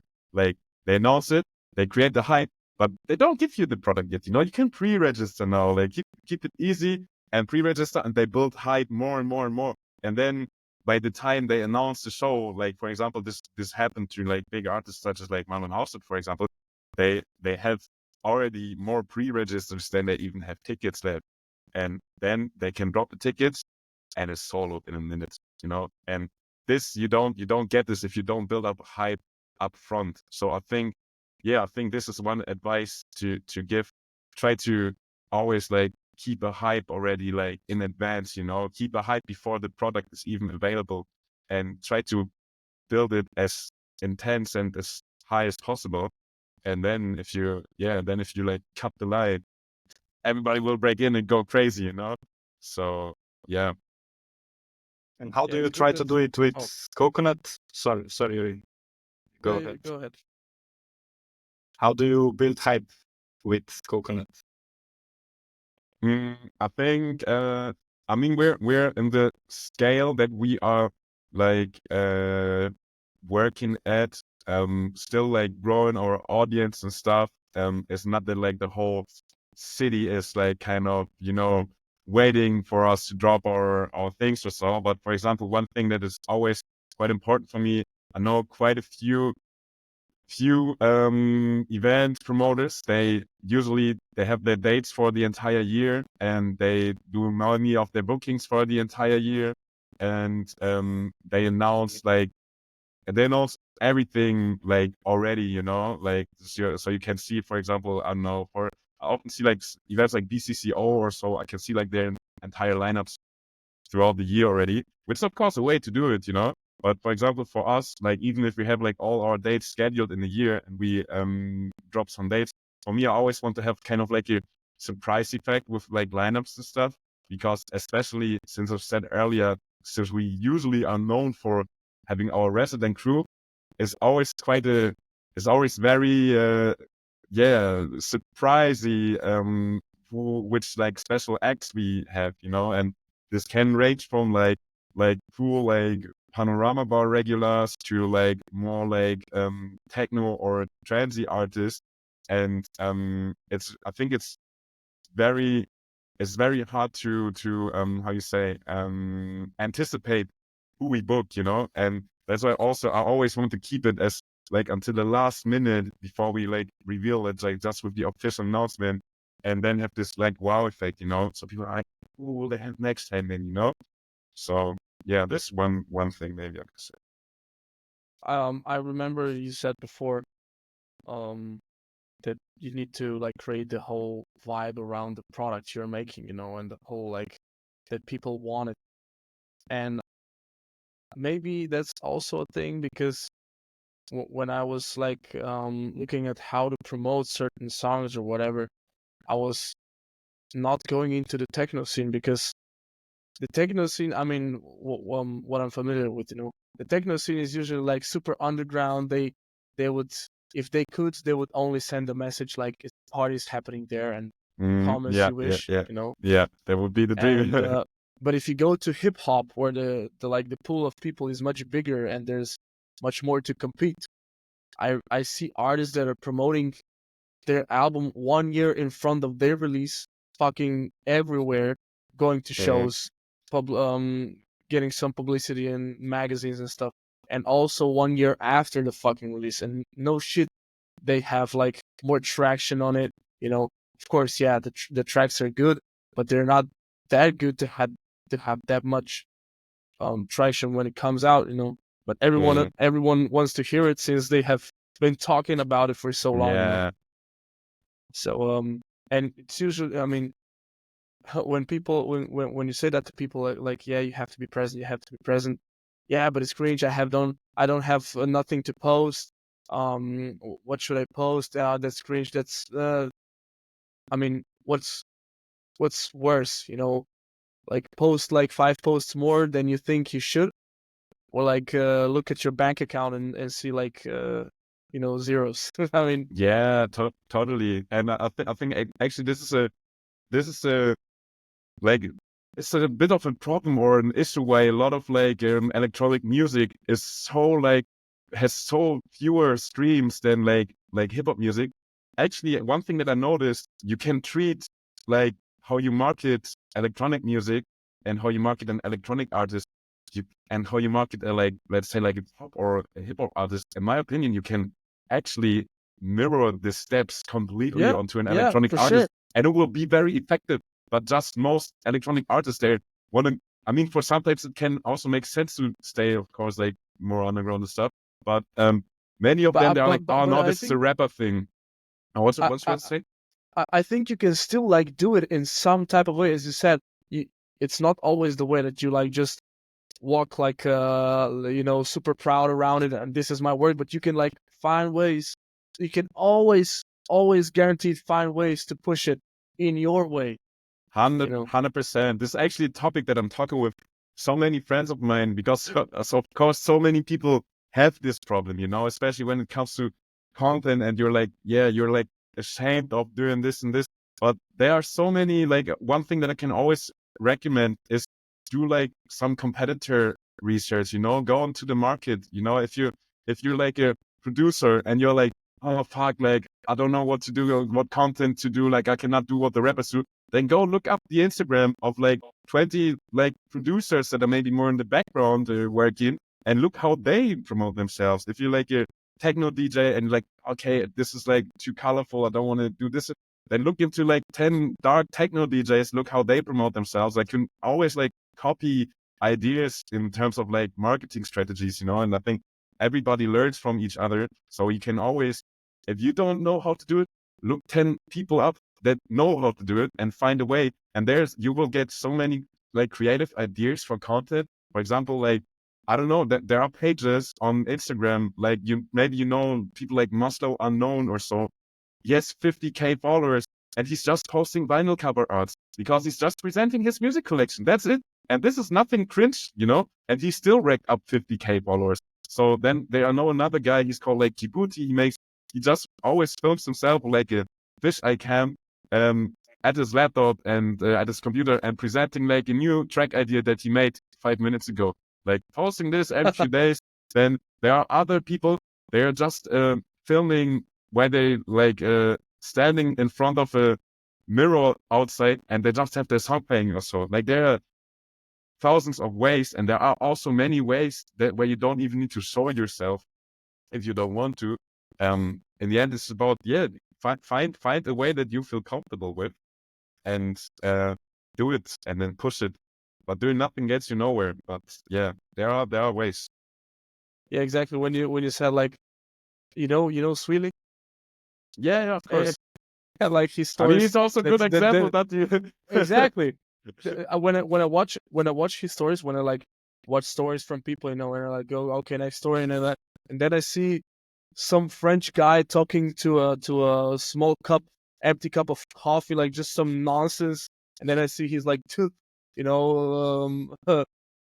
falling out and then like footage of his speakers and like pianos and stuff. Does not make sense, but it does. Yeah, it works. He found his way. And even Exactly. there's also way there's no instruction, Like I mean, if you probably even the most typical things are the ones that work the least. Get yourself a creative, innovative way to promote yourself. If his way is to have like this, I don't want to talk bad about, but if his way is like this way, maybe I don't know, fashion person would say, oh, this is not aesthetic at all. For him, it works. And Sweetie is a big motherfucker in the industry, he's highly respected. And if it works, then everything he does is right. So in the end, the success is speaking for you, And Exactly. yeah. And when it comes to yourself and creativity, do you like more wait for an inspiration, or do you believe into sparking creativity? Because I myself, okay, I'm not directly an artist, but let's say when I do even the smallest thing, let's say graphics for this podcast, I try to, start playing around with the elements I have, and then I start getting ideas. How do you view this with yourself?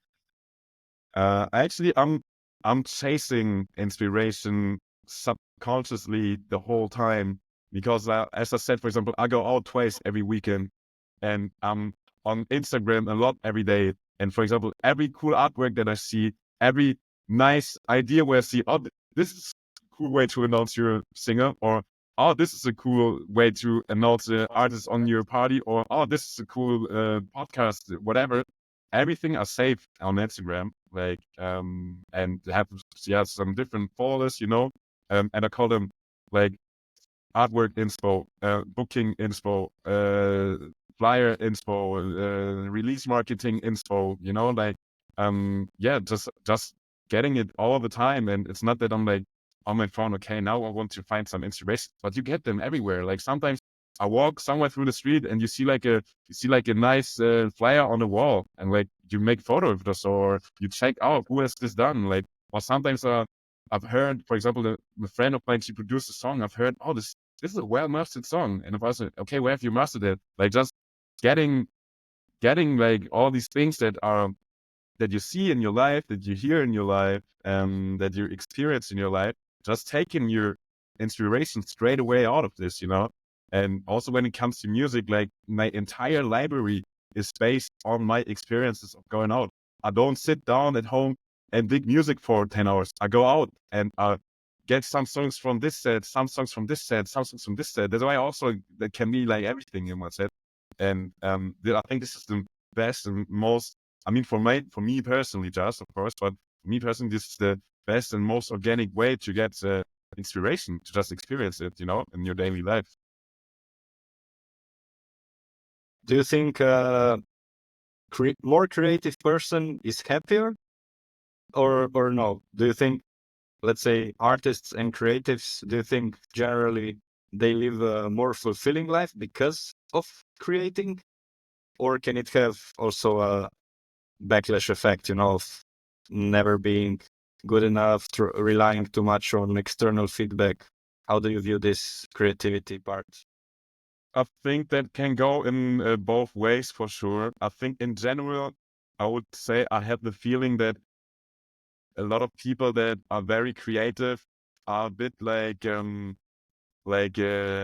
more loose with how strict they see things in life and stuff, are a bit more relaxed persons, which is in general, I think, a factor that can, result in more happiness towards people that are always like very strict, always super structured and just like very working after schemes and stuff, So I think compared to this, it can help your happiness if you're a creative person, but also I know a lot of creatives that are like, you always compare yourself. You always compare yourself to other creators, like to other.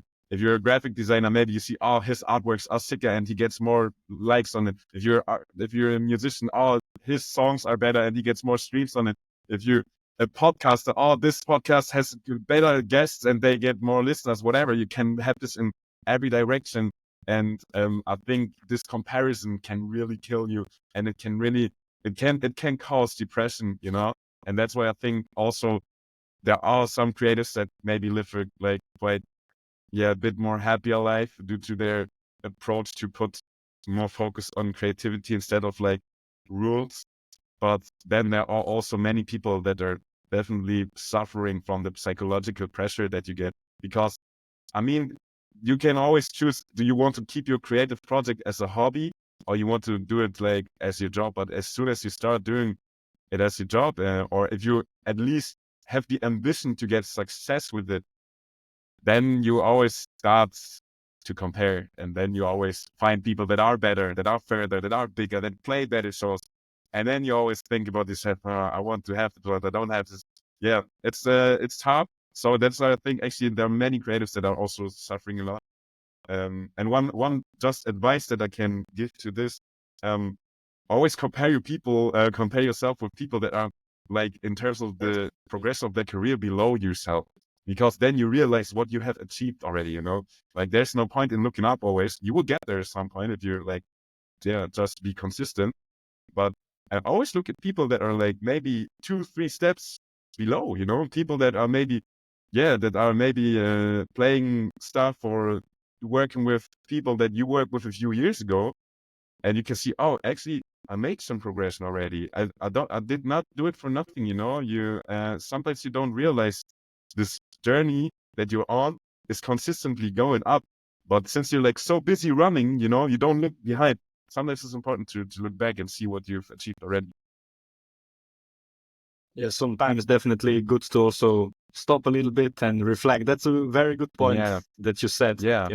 If you compare, it can be motivating or it can be depressing. Exactly. As you said, Exactly. it can go both ways. And if you Exactly. go on the road of comparing, more or less it's inevitable. we do it more or less conscious, Yeah. subconscious. But that's a good framework that you said. It also helped me a few times.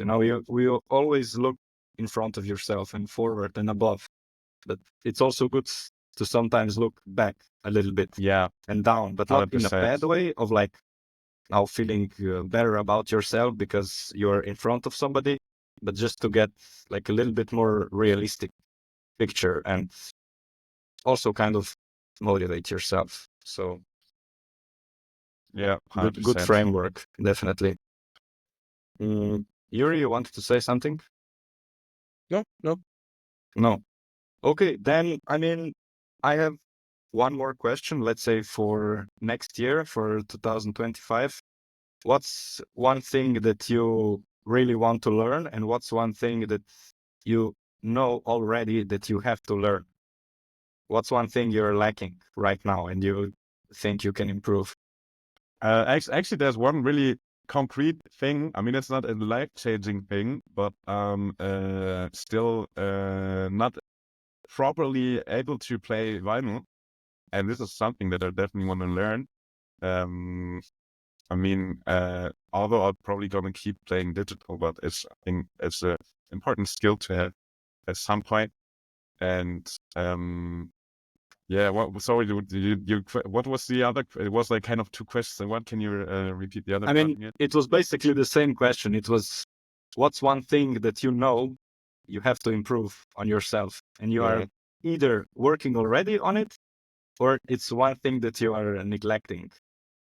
Okay, so one other thing, which is a bit more deeper, is definitely like as I said, I have a main vision in like everything that I do, and for me, it's very hard to um to do compromises with the vision that I have, you know, like when it comes to creative things, especially, or like artistic curation and stuff. And I think this is something where it's important to learn also to maybe not always have things running as you imagine, you know, maybe sometimes collaborate with people and learn to also deal with just different outcome. But yes, it's a tough thing. I think a lot of people know it if you do, for example, if you, especially in creative fields, if you, for example, or if you produce music together with someone, maybe he will set the hi-hat there double, but you would set a single there, you know, and you're like, I don't like this idea, but you need to accept it because it's a collaborative project, you know. I think this is something for me personally where I want to try to improve a little bit. But also at the same time, it's important to also kind of keep this vision that you have. So yeah, something that I'm thinking a lot about. So to have at the same time, let's say, a clear vision of what you're trying to achieve creatively or with events or with productions, but at the same time, keeping your mind open to, let's say, changes or new suggestions, Exactly. being Especially, flexible. especially like if it was like if you work in teams and stuff, you work collaborative. You know, was a lot about this. So there, to be made more open. Yes. Could you maybe say that having more being comfortable in not being in total control? You could say so, but actually also not really, because it's not in the end, me personally, it's not about the control. I don't care about controlling. I just care about the outcome, kind of, you know. And like if someone, for example, if I could give a project to somebody else, if the outcome would be something that I envision it as well, would be totally fine. I don't care about control in general, you know. Um, Yeah, but Actually, I was always just life. I just meant like that would still be in your control because you envisioned it, and it was in your control to put it out. So she or he put it out the way you envisioned it. So it was in your control. You know what I mean? Kind of. Meaning, I mean, yeah. kind of. In the end, it's, just always is like you have your creative mind that, wants to have things in specific ways, and sometimes hard to turn this button off, you know, to accept Exactly. Yeah. something else. So, I mean, if you ask me, I have my notes here. We covered pretty much everything that we wanted. Okay, we can leave something for episode number 2 with you. Yes. But we can ask our last question. Let's say an alien would join this call right now or would join you this weekend. How would you explain what music is to them? Very difficult question also, but You didn't want to hear them up front, so it's up to you. probably I would start maybe like to put on a beat, kind of, you know, on table, and see if he starts moving, you know, and if he's like reacting to the beat, then you can explain it, bro. This is the magic of music, you know. So Bro. yeah, yes, Yeah, we had the other guys yesterday in the podcast. They said I would not say anything. I would just grab his hand and take him to a rave. yeah. That's also good, good fair way. Yeah, to a rave. And then we asked, like, how would you explain what an after is? Yeah. They said What they'll did you just say? leave them there, you know, to Yeah, it's something that you need to experience. Yeah. So I mean, that's it. Thanks, Roman, for your time. Thanks for your insights. We definitely do it again sometimes. And let us know when you're back Thank you, in thank Berlin. you. Yeah. I'll actually I'm driving back tomorrow. So Nice one. yeah. So and then actually maybe we see on the weekend at Heidegger maybe. Maybe. Yeah. So Yeah. Also for a finish, you can tell us a little bit about your latest release, about the release that's coming out soon, or it's already yeah. released by now. Yeah, so my first single, Feel Like a Winner, is coming out 22nd of November, which is from now on next Friday, probably if the podcast is released, yeah, a little bit ago. And yeah, I've been working like on productions here and there since 3 years, so and I finally felt comfortable like with like my sound, finally found like a unique sound, I'd say. And yeah, the single is actually like many of my productions is inspired by a Dutch visual artist called Dries Verhoeven. He always makes like a lot of installations and stuff in Amsterdam and also elsewhere. And this one that I'm working with, it features like very special spellbinding vocals, I would say. And I produced almost all my tracks with his vocals. And it's interesting. It's kind of like an infusion of like house at core, but with like also like some hard groove elements in terms of maybe the drums, the bass, a lot of percussion. Always love percussion. So it gives you like kind of a soft vibe from the house side, a bit harder vibe from the hard groove side, a bit almost Latin type vibe from the percussion side. So it's a very nice symbiosis of different influences. Yeah. And if that sounds interesting for you, feel free to listen to it then on Spotify or any other platform from 22nd of November. Yeah, of Feel course. Like a Winner by Carl Bergé. We'll 22nd? definitely link it. 22nd. Thank you. 22nd, yes. Oh, okay. Perfect. Thank you. Very kind. So Roman, thanks again. Thanks for your time. Give me a Yes, call no when you're worries. back, and then let's go out a little bit. Yes, bro. Super down for this. Super down. Okay, Yeah, guys. so- Thank you also so much for your time. And thanks for this whole project. Thanks for the invitation also. I hope pleasure. I did not talk too much because I'm always talking a lot. But let's see. No, that's You perfect. did amazing. Hope you enjoyed also. Yeah, totally. Okay.